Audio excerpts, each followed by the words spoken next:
अगर आपने एक वोल्टास का इन्वर्टर स्पीड एसी खरीदा है तो उसके साथ आपको ये रिमोट कंट्रोल मिला होगा। इस रिमोट कंट्रोल के ऊपर काफ़ी सारे फंक्शन आपको देखने को मिलता है।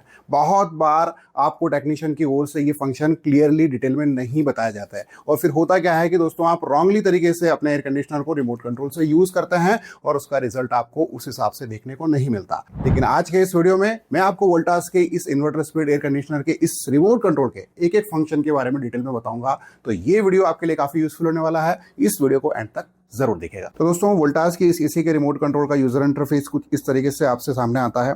यहाँ से हम टॉप से लेकर बॉटम में जितने भी की दी हुई है सारे के बारे में वन बाय वन बात करेंगे। सबसे पहले फंक्शन यहाँ पर आता है पावर ऑन ऑफ का। इसी से आप पावर ऑन कर सकते हैं और ऑफ भी कर सकते हैं। यहाँ पर साइड में बटन दिए हुए हैं दोस्तों टेम्परेचर के, जिसमें आप टेम्परेचर प्लस और माइनस कर सकते हैं, यानी कि अपने हिसाब से कर सकते हैं। जनरली आपको 24 डिग्री पर रखना चाहिए क्योंकि ये यूनिवर्सल टेम्परेचर होता है, हमारी ह्यूमन बॉडी के हिसाब से डिज़ाइन किया गया है और इससे आपका जो रूम है वो प्रॉपर कूल भी होता है और उस कंडीशन में अच्छी खासी आपको एनर्जी सेविंग भी होती है। नीचे की ओर यहाँ पर बटन दिए हुए हैं वर्टिकल स्विंग और हॉरिजेंटल स्विंग। वोल्टास का ये एसी 4-वे एयर स्विंग फीचर के साथ आता है, जिसमें आप वर्टिकल स्विंग और हॉरिजॉन्टल स्विंग को एक पर्टिकुलर डायरेक्शन में सेट कर सकते हैं या फिर ऑटोमेटिकली मूवमेंट पर भी रख सकते हैं। यहाँ पर हम अभी वर्टिकल स्विंग वाले बटन को प्रेस करेंगे तो जो हमारी वर्टिकल स्विंग है वो ऑटोमेटिकली मूवमेंट करना स्टार्ट कर देगी। अगर आपको एक पर्टिकुलर डायरेक्शन में इसे फ्रीज करना है तो आपको दोबारा इस बटन को प्रेस करना होगा, तो वापस से वो एक पर्टिकुलर डायरेक्शन में एक जगह पर स्टेबल हो जाएगी। अगर मान के चलें कि अगर आपको एलर्जेटिक इश्यूज हैं और आप चाहते हैं कि डायरेक्टली आपके नाक की तरफ ठंडी हवा बिल्कुल ना आए, तो दोबारा इसे आप प्रेस करें, इसकी मूवमेंट आप कंप्लीट होने दें। जब भी ये ऊपर की ओर आ जाती है तब आपको दोबारा प्रेस करना है तो वो उस पर्टिकुलर डायरेक्शन में सेट हो जाएगी।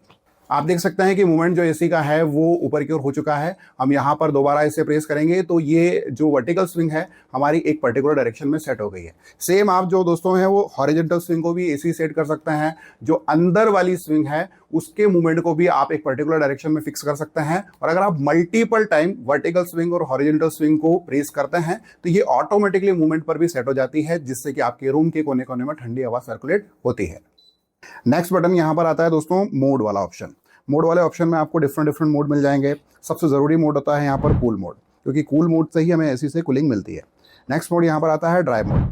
ड्राई मोड आप मानसून सीजन में यूज़ कर सकते हैं, जब कभी भी ह्यूमिडिटी लेवल काफ़ी ज़्यादा इंक्रीज हो जाता है और रूम में चिपचिपा माहौल हो जाता है, तब आप इस मोड पर जब भी एसी को रन करेंगे दोस्तों एसी कूलिंग नहीं करेगा, केवल आपको इंडोर यूनिट से ड्राई एयर मिलेगी और उस कंडीशन में होगा ये कि आपके रूम में जो भी ह्यूमिडिटी लेवल है वो काफ़ी हद तक कॉम्प्रोमाइज़ हो जाएगा। अगला मोड यहाँ पर आता है हीट मोड।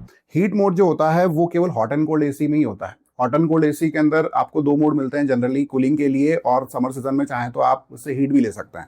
तो ये एक नॉर्मल कूलिंग एसी है, तो इसमें हॉट मोड जो है वो बिल्कुल काम नहीं करेगा। नेक्स्ट मोड यहाँ पर आता है फैन मोड। फैन मोड पर आप एसी को अगर चलाएंगे तो जनरली जो ब्लोअर है उससे आपको पंखे की तरह नॉर्मल एयर देखने को मिलेगी। मोड ऑप्शन के बाद नेक्स्ट बटन यहाँ पर आता है फैन। फैन से आप फैन की स्पीड को इंक्रीज डिक्रीज कर सकते हैं, आपके जो भी आपको एनवायरनमेंट चाहिए उस हिसाब से। मैक्सिमम यहाँ पर 3 की स्पीड रख सकते हैं, ऑटोमेटिक पे भी सेट कर सकते हैं, जिसमें आपके रूम के टेम्परेचर के हिसाब से एसी खुद अपनी फैन की स्पीड को मैनेज करेगा, या फिर आप 1 पर सेट कर सकते हैं, 2 पर सेट कर सकते हैं, जो आपको फ्लेक्सिबल हो उस हिसाब से आप यूज़ करें। अगला मोड यहाँ पर आता है turbo mode. Turbo mode generally एक पावरफुल मोड है, जिसमें आप एसी को अगर यूज़ करते हैं तो एसी की जो फैन की स्पीड है, इंडोर यूनिट की और कंप्रेसर की जो पावर वोल्टेज है वो इंक्रीज हो जाता है और एसी अपनी मैक्सिमम कूलिंग कैपेसिटी में काम करना शुरू कर देता है, जिससे कि आपका जो रूम है वो जल्दी से ठंडा हो जाता है। जनरली टर्बो मोड आपको तभी यूज़ करना चाहिए जब आपको फास्ट कूलिंग की रिक्वायरमेंट हो, खास करके समर सीजन की अगर हम बात करें तो उसी समय हमें कूलिंग की रिक्वायरमेंट होती है, तो उस समय आप इस मोड को यूज़ कर सकते हैं। अदरवाइज ध्यान रखिएगा कि इस मोड पर एसी अपनी मैक्सिमम कूलिंग कैपेसिटी में काम करता है तो बिजली का बिल भी आपका ज़्यादा आएगा, तो आपको ज़रूरत पड़े तभी आपको टर्बो मोड यूज करना चाहिए। टर्बो मोड के बाद अगला मोड यहाँ पर आता है सेवर। सेवर मोड जनरली जो होता है वो पावर सेविंग के लिए यूज किया जाता है। मान के चलेंगे अगर आपको कूलिंग की उतनी ज्यादा रिक्वायरमेंट नहीं है, आपके रूम में प्रॉपर कूलिंग मैनेज हो चुकी है, तो आप सेवर मोड पर एसी को जब भी यूज करेंगे तो उस कंडीशन में आपको एक कंफर्टेबल इन्वायरमेंट मिलेगा और एसी पावर सेविंग भी अच्छी खासी आपको प्रोवाइड करेगा। इस मोड का ज्यादातर यूज आप विंटर सीजन या फिर मानसून सीजन में अपनी रिक्वायरमेंट के हिसाब से कर सकते हैं। अगला ऑप्शन यहाँ पर आता है लैंप का। लैंप वाले ऑप्शन से आप एसी के हिडन डिस्प्ले को ऑन कर सकते हैं या फिर ऑफ कर सकते हैं। नेक्स्ट बटन यहाँ पर दिया हुआ है स्लीप का।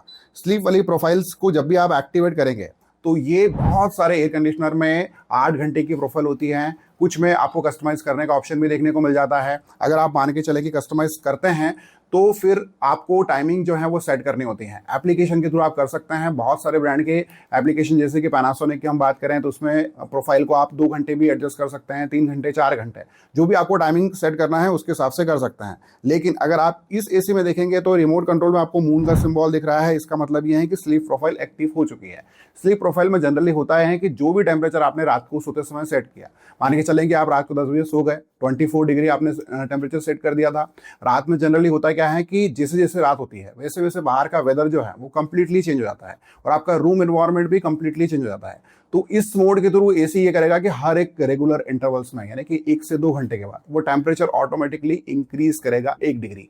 हो सकता है कि जब आप मॉर्निंग में उठे तो मैक्सिमम आपको 3 डिग्री जो है वो एसी का बढ़ा हुआ देखने को मिले, क्योंकि ये एक नॉर्मल प्रैक्टिस होती है स्लीप मोड की, जिसमें हर एक 2 घंटे के बाद ऑटोमेटिकली टेम्परेचर 1 डिग्री बढ़ जाता है। वोल्टास के एसी में जनरली 2 डिग्री मैक्सिमम जाता है, लेकिन कुछ कुछ ब्रांड में 3 डिग्री भी जा सकता है। अगले फंक्शन की हम बात करेंगे टाइमर ऑन, टाइमर ऑफ।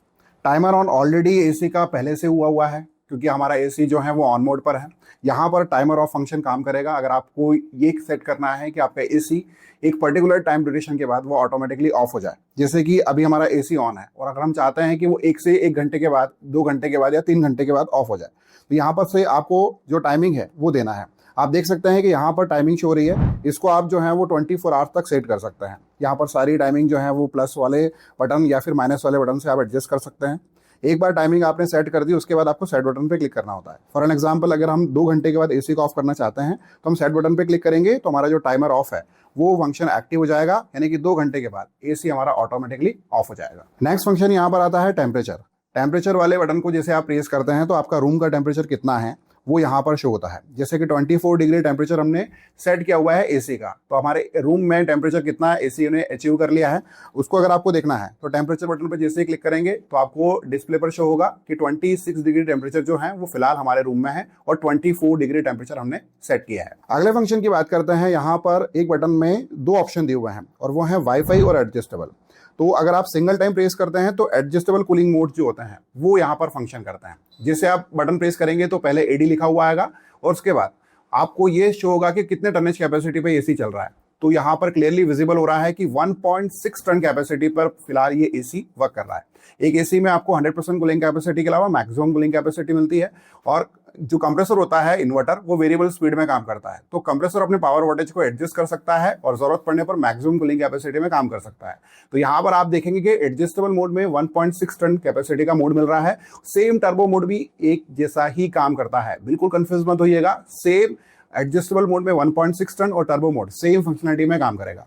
यहाँ से अगर आप मल्टीपल टाइम से प्रेस करेंगे तो यहाँ पर आपको डिफरेंट एडजस्टेबल मोड देखेंगे। टोटल आपको यहाँ पर अलग अलग मोड देखने को मिल जाते हैं। फिलहाल आपका जो एसी है वो 1.3 टन कैपेसिटी में चल रहा है। दोबारा आप प्रेस करेंगे तो यहाँ पर आपको कैपेसिटी कम और ज्यादा देखने को मिलेगी। 1.2 टन आप देख सकते हैं। वापस से प्रेस करेंगे तो एसी 1 टन पर चलेगा और सबसे लो कैपेसिटी वाला जो मोड होता है वो 0.7 टन होता है। ये मोड्स अगर आप कैंसिल करना चाहते हैं तो आपको कुछ भी नहीं करना है, मोड वाले बटन पर जाना है और दोबारा आपको यहाँ पर जो है वो कूल मोड पर एसी को सेट कर देना है, तो एसी आपका 100% कैपेसिटी में वापस से डिफॉल्ट हो जाएगा।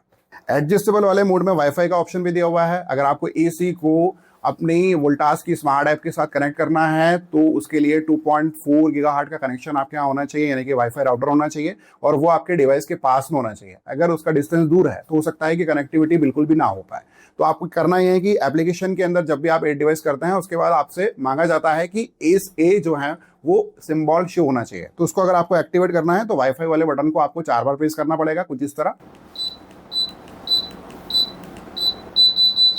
आप देख सकते हैं कि दोस्तों एसी का जो सिंबल है वो शो हो चुका है। उसके बाद आपको step by step process follow करनी है, वाईफाई का पासवर्ड डालना है। उसके बाद आपका जो एसी है फाइनली वोल्टास की स्मार्ट ऐप के थ्रू कनेक्ट हो जाता है। वोल्टास की स्मार्ट ऐप में काफ़ी सारे फंक्शन हैं। रूम टेम्परेचर आप सेट कर सकते हैं, एसी को ऑन ऑफ कर सकते हैं, आप पावर सेविंग के लिए भी टारगेट कर सकते हैं, यानी कि उसमें बहुत से फंक्शन दिए हुए हैं। स्टेप बाय स्टेप केवल आप एप्लीकेशन पहले डाउनलोड करें, उसके बाद आप एक्सप्लोर करेंगे तो आपको काफी सारे फीचर्स वहां पर देखने को मिल जाएंगे। अगले फीचर की बात करें तो यहाँ पर AQI का फंक्शन दिया हुआ है, यानी कि एयर क्वालिटी इंडेक्स। और ये जो फीचर होता है वो वोल्टास के स्पेसिफिक मॉडल में ही आता है, यानी कि जो प्रीमियम मॉडल होते हैं और जो एयर प्यूरिफायर वाले फंक्शन को सपोर्ट करता है, उन्हीं में आपको ये फीचर देखने को मिलता है। वोल्टास में HEPA फिल्टर वाली सीरीज अवेलेबल है, तो आपको ये फीचर उस मॉडल में देखने को मिलेगा। इस मॉडल में ये फीचर अवेलेबल नहीं है। वोल्टास के इस एसी में आपको आइस वॉश का फीचर मिल जाता है, यानी कि जो इंडोर यूनिट की कूलिंग कॉइल्स है, अगर आप उससे क्लीन करना चाहते हैं आइस वॉश फंक्शन के थ्रू, तो आप कैसे कर सकते हैं।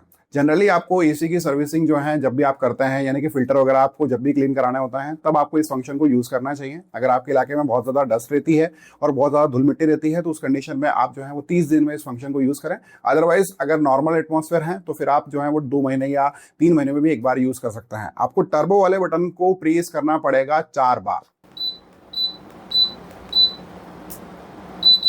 उसके बाद आप देखेंगे कि यहाँ से इंडोर यूनिट की जो फंक्शनलिटी है नॉर्मल, वो सारी बंद हो चुकी है, यानी कि कूलिंग की जो प्रोसेस है वो कंप्लीटली ऑफ हो चुकी है। इस बीच में आपको कुछ भी बटन प्रेस नहीं करना है। एससी का जो सिंबल है, यानी कि जो राइटिंग में लिखा हुआ है डिस्प्ले पर, वो शो हो जाता है। और इस फंक्शन के थ्रू होता यह है कि एसी जो है वो एक प्रोग्राम रन करता है, इंडोर यूनिट की कूलिंग कॉइल्स के ऊपर आइस फ्रीज करता है, उसके बाद आइस जो है वो मेल्ट होती है और एंड में जो पानी है वो ड्रेन पाइप के थ्रू बाहर हो जाता है। और सबसे एंड में दोस्तों जो कॉइल्स है वो ड्राई होती है, यानी कि जो ब्लोअर है वो ऑन हो जाएगा और आपको नॉर्मल फैन के थ्रू एयर डिलीवरी देखने को मिलती है, वो देखने को मिलेगी। और उस कंडीशन में आपके इंडोर यूनिट की कूलिंग कॉइल्स के ऊपर मान के चलें कि कुछ डस्ट है या फिर कुछ मॉइस्चर है, तो वो कंप्लीटली क्लीन हो जाएगा। तो दोस्तों ये रही कंप्लीट इन्फॉर्मेशन वोल्टास के इस इन्वर्टर स्पीड एयर कंडीशनर के रिमोट कंट्रोल के फंक्शन के बारे में, जहां पर हमने इस वीडियो के माध्यम से आपको step by step complete information देने की पूरी कोशिश की है। उम्मीद है आपको हमारा ये डिटेल वीडियो जरूर पसंद आया होगा। वीडियो अगर आपको यूजफुल लगा हो तो इस वीडियो को अपना प्यार दें और ज्यादा से ज्यादा इस वीडियो को